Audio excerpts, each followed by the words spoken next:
Hey, what's going on, everybody? It's Marcus from TCG Discussions coming at you with an Android 21 deck profile from set 20. This is a current list that I've been testing and running, and I just wanted to bring it to you guys because I like the deck and I think that it's a pretty strong blue deck. It's really good into blue and green, which is really strong to say the least. You basically punish them for playing their deck.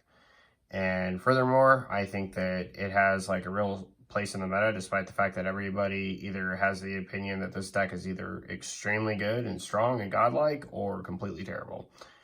But yeah, I just want to profile for you guys, so let's get into it.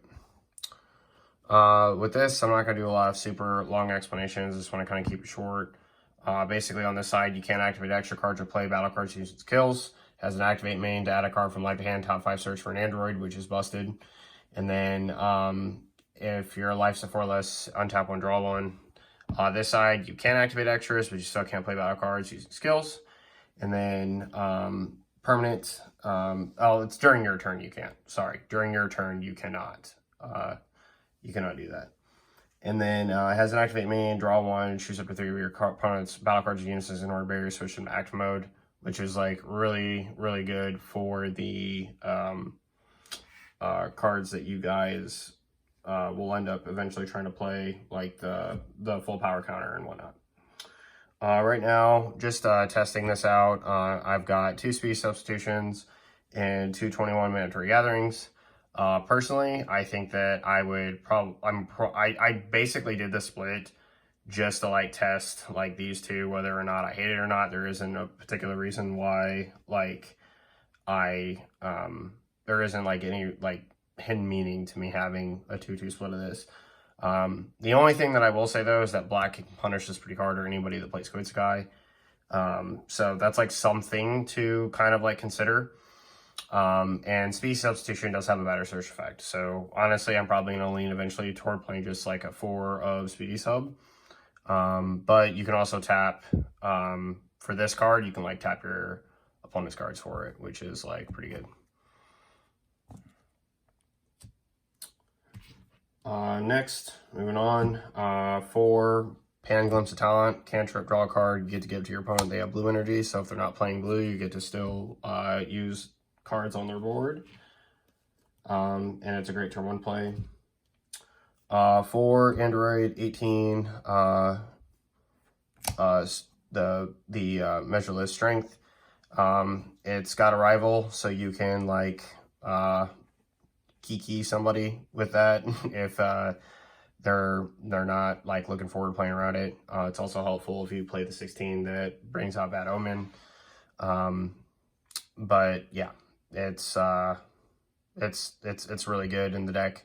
You mainly use it for the activate main limit 1 to be able to pitch it from your hand to top 5 search, and it also has a negative energy exhaust.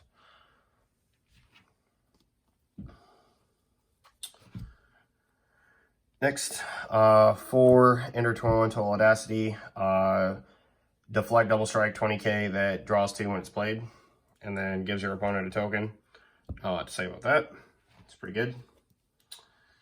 4 of the Android 21 full power counters is busted. 25k double strike that basically says that your opponent's not going to attack for the rest of the turn unless they want to put a Z energy and a card in their hand in the drop area. And there's certain decks that don't generate Z energy well, which means they're not attacking for the turn with non-leader cards, period. And then I think when it's played, it bottom decks card ignoring barrier. Yep, it does. So pretty good.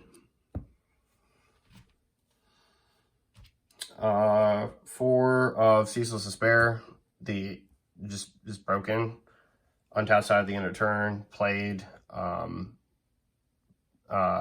You choose all of your opponent's battle cards, ignoring barrier, place them in the drop area, and to top it off, if they activate counter, they have to discard 2 cards from their hand. They place 2 cards from their hand in the drop area. I'm not sure if there's like any difference from that. If like the term place versus discard has any effect, so like DeBurrow wouldn't proc. If anybody actually knows if that's like the thing, like a thing, let me know in the comment section down below. I've never really run into that. I just know like the main key get around is like the Ultra Instinct Goku, Sign Goku card that when it's played, it doesn't choose, but all of your opponent's battle cards like end up like going away, and so it gets around barrier. So I don't know if there's like some kind of like mechanic loophole like that. And the card is a free 10k because of our leader. So really, really good. It helps with comboing, and as well as it's just a super powerful card.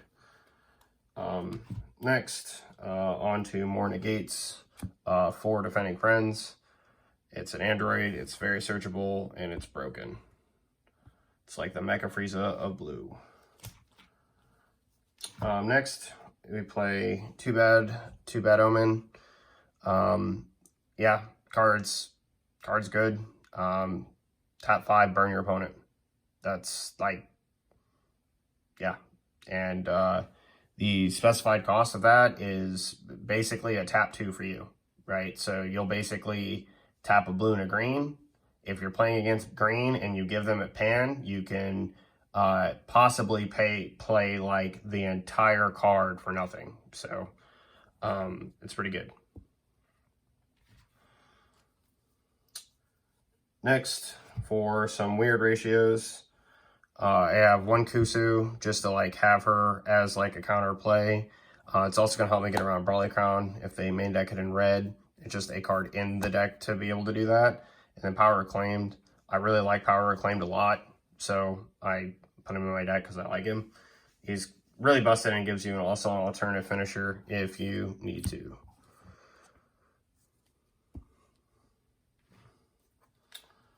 Moving on to the Super Combo Split. 2 Vegeta, Disciplined Warrior, 1 Zeno Edge of Space, and the 1718 Team Up Attack. This is primarily to bring in the 18 if you need it. Otherwise, you could just do like a 2-2 split. Zeno Edge of Space, if you charge a card early and you need it to like over combo something, because you'll see some cards that we have in the deck, and you can replace a card in your energy with something better. It can help you fix your energy. Whereas this card cannot, but this card just raw untaps the card and is blue and green, so you don't have to just solely rely on Kusu or any of your other Ender 21s or your Ceaseless Despair. So there's a little bit of reason behind that, and this card gets insanely better if you're playing 16 in the main to bring out Bad Omen. But other than that, not a whole lot of specific reason. It's just spicy to be able to say that I play 3 super combos and they actually have validity. And the draw 2 super combos are like, to me, they are always like the go-to kind of like premier like super combos to have. So yeah.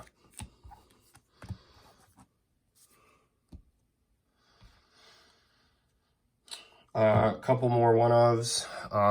1 Token Negate and 1 Boo Unison. Boonison is still busted. I watched a game earlier where I was like man, I think it was like testing a structure deck Trunks versus Cumber, and Boo Unison literally like shut out the Cumber deck, which was kind of nuts. But Boo's just super strong. Nets an extra card, gets untap more energy. And then Chill's Armor Reinforcement, the reason why we run it at 1 is because of the fact that our front side, we're not allowed to use extra cards, right? Which means we can't use this when we're at 5 life. But you want it potentially as like that get out of jail free card. So it's good to have like a one-of that. Next, 3 Beerus Destroys. Card's insane. Draws a card on your opponent's turn, bottom decks a card. It's the only real reason that we play it. If it's your turn, you can choose up to 1 of your own spell cards at greater energy costs and place it at the bottom of the deck if it's their current energy. But you mainly use it on your opponent's turn, and it's a card that you can pick up off Zeno. So if you have to charge it early, you're not hurting. Next, 3 Senzu Bean. Pretty standard for blue decks these days. But the thing is with Senzu Bean's like really strong in this deck, just because like it helps enable full power counter, as well as help you set up for potentially Kusu, or defending friends on top of it.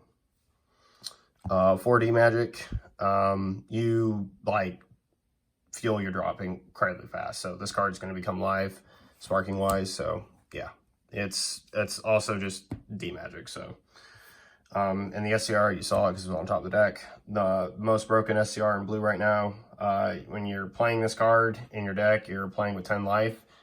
And this deck specifically is always playing at 10 life because you'll find this card insanely fast. Between your leader, speed substitution, you're going to get this card. The card's nuts. So if you don't know what it does, ignoring barrier takes all of your opponent's power cards and unisons and places them under her. If she would be removed by your opponent's skill, you drop all the cards underneath her instead, so she has protection. 4 dual attack, deflect, obviously energy exhaust and blocker, but energy exhaust ultimate, but she's also a blocker. And then she does have like a cost change in different areas, which is weird, but it is what it is. And then yeah, she just basically, for every 2 cards that you take from your opponent and place underneath her, you get to basically like ramp a life off the top of your deck. Yeah, so she's broke. She's broke. Like, she's so good. She's so good. Moving on to our Z deck. We got our 2 Chilled Army tokens. Set these bad boys up here. Don't mind the glare on the tokens. They're right here.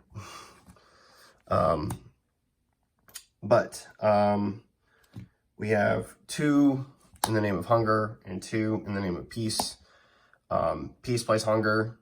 Your leader on its front side can untap an energy, so when you pay the cost of this card, you're going to Z-stack 1, you're going to place hunger underneath her, and then you'll have that energy at the start of your opponent's, I think it's like their main phase, or it's just start of the turn.